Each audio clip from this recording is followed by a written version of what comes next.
America అధ్యక్షుడు Trump Pak ప్రధాని Nawaz షరీఫ్కు shock ఇచ్చారు. పాక్ ప్రధాని ముందే భారత్ను ప్రధాని మోడీని పొగడ్తలతో ముంచెత్తారు. ఊహించని ఈ పరిణామంతో పాక్ పీఎం షహబాజ్ షరీఫ్ బిత్తరపోయారు. అదే సమయంలో పాక్తో భారత్ సంబంధాల పైన కామెంట్ చేశారు. మీరేమంటారు అంటూ షహబాజ్ షరీఫ్ వైపు చూసేసరికి ఆయన నోటి వెంట మాట రాలేదు.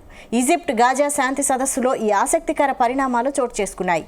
ఈజిప్ట్ షర్మ్ ఎల్ షేక్ వేదికగా గాజా శాంతి సదస్సు జరిగింది. ఈ సమావేశంలో భారత్, పాకిస్తాన్, ఇజ్రాయెల్, అరబ్ దేశాల నేతలు 20 మంది దాకా పాల్గొన్నారు.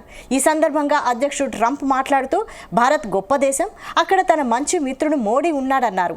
ఆయన అత్యంత అద్భుతంగా పనిచేస్తున్నారని కితాబిచ్చారు. భారత్, పాకిస్తాన్ కలిసి శాంతియుతంగా జీవించగలవు అంటూ కామెంట్ చేశారు.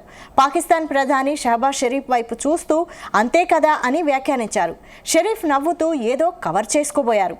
అదే సమయంలో పక్కనున్న మిగతా దేశాల నేతలు చిన్నగా నవ్వుకున్నారు.